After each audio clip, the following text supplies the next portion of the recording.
La Fondation Cartier pour l'art contemporain a donné carte blanche à Bruce Nauman, artiste américain né en 1941, pour sa première exposition majeure à Paris depuis 15 ans. En rupture avec les questionnements artistiques de sa génération, l'artiste s'interroge sur le corps humain et ses mouvements à travers des performances filmées dans lesquelles il expose des gestes du quotidien. L'ensemble représente un large éventail des médiums explorés tout au long de sa carrière et reflète l'attention particulière que Bruce Nauman porte à l'environnement immédiat de ses œuvres et l'implication physique et sensible des spectateurs. Afin de mieux appréhender son travail, souvent décrit comme conceptuel, minimaliste et protéiforme, il est nécessaire de comprendre qui se cache derrière l'artiste. Il a exploré toutes sortes de médiums et de modes d'expression, la vidéo, la sculpture, le dessin, la performance, l'art sonore. Et c'est vrai qu'il a un peu explosé toutes ces barrières comme ça de disciplines. Et il est par ailleurs l'un des pionniers de beaucoup de ces genres, on va dire, artistiques. On peut dire que c'est un des pionniers de l'art vidéo, de l'art conceptuel. Il était effectivement dans les années 60 au début de tous ces mouvements-là. À travers des actions souvent très simples, Bruce Nauman questionne les fonctions physiques du corps humain en les éprouvant jusqu'à leur point de rupture. C'est quelqu'un qui a très peu parlé en interview, mais c'est une chose qu'il a dit assez régulièrement, que toute son œuvre était née dans l'intimité de son studio, sur un sentiment de frustration, d'impuissance face à la condition humaine. Donc il y a cette idée un peu d'observateur des hommes, c'est quelqu'un qui vit très à l'écart du monde de l'art, de l'agitation médiatique. Donc il a un peu cette position, vous savez, comme certains anciens philosophes, un petit peu à l'écart du monde et qui observe les hommes. Et donc c'est vrai que parfois, il tire de cette observation et de ce sentiment un petit peu de frustration des œuvres qui peuvent être assez cyniques, ou pas cyniques, assez critiques, voilà, sur les comportements humains.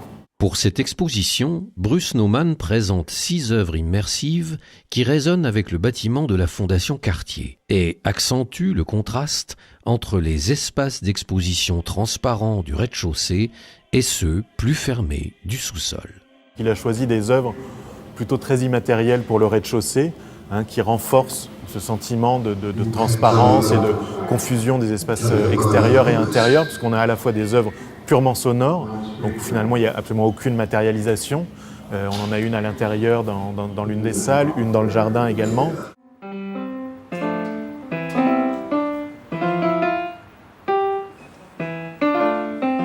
Et puis une très grande vidéo, alors qui est à la fois très imposante et en même temps qui est diffusée sur un écran LED, sans bord, sans cadre, et qui semble un petit peu flotter dans l'espace, et surtout qui va venir se répercuter sur les différentes parois de verre au fur et à mesure que le soleil se couche.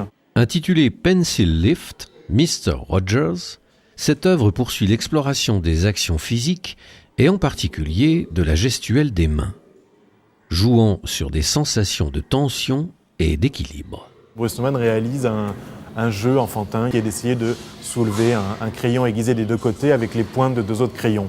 Voilà, un jeu à la fois très enfantin mais en même temps pas du tout évident à réaliser, qui demande beaucoup d'agilité. Il est sur son bureau et on voit derrière lui à un moment passer son chat qui s'appelle Mr. Rogers, d'où le titre de l'œuvre. Et on voit que l'agilité du chat, bien connue, et là avec laquelle il évolue sur le bureau en faisant attention où il pose ses pattes, renvoie directement à l'agilité de Bruce Nauman qui essaie de manier les crayons et de réaliser son petit tour de magie, qui réussit et puis de temps en temps qui échoue, comme toujours chez Bruce Nauman, voilà, où on essaye quelque chose, une nouvelle action physique qui réussit et puis qu'on mène jusqu'à son point de rupture, jusqu'à la limite. Autre exemple du travail d'expérimentation de Nauman à travers l'œuvre intitulée Untitled. Ici, l'artiste interroge le temps. 2 danseuses, allongées sur un tapis, tournent dans le sens des aiguilles d'une montre jusqu'à épuisement dans une allégorie horlogère. Encore une fois, on retrouve ce travail sur les actions physiques puisque on regarde, donc là en l'occurrence sur 32 minutes, les danseuses ont mis 32 minutes à s'épuiser, on va dire. On les regarde petit à petit faire évoluer en fait le mouvement au fur et à mesure que l'épuisement gagne leur corps, et jusqu'à arrêt complet de la performance à 32 minutes. Autre œuvre emblématique de Bruce Nauman, Anthro-sociaux. Une installation vidéo reproduit le visage d'un performeur-chanteur alors qu'il répète inlassablement les mêmes 3 groupes de mots.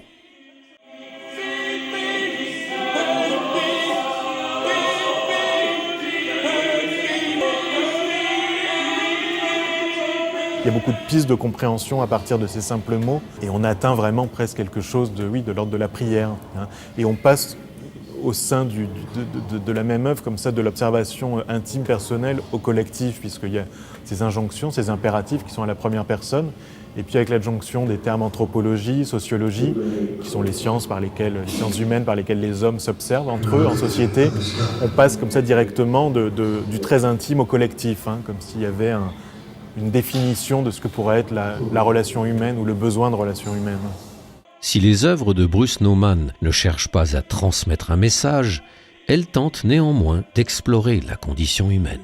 C'est là où on voit aussi rejaillir un petit peu, je trouve, le début de sa formation scientifique. Il y a vraiment cette idée-là de dire, tiens, et si je lui mets telle contrainte, comment il va réagir ? Si je lui demande de tourner en rond, est-ce que ça va fonctionner ? Et à quel moment il va cesser l'action et pourquoi ? C'est vraiment cette idée-là presque d'entomologiste, mais cette fois sur l'homme. Il n'a surtout pas envie de donner une interprétation, de fermer l'œuvre dans une interprétation, parce qu'au contraire, ce sont des œuvres quand même qui donnent lieu à des interprétations multiples, et c'est ça qui fait la richesse de son œuvre. Alors, interprétons. Interprétons puisque nous y sommes invités par l'artiste lui-même et ses défenseurs.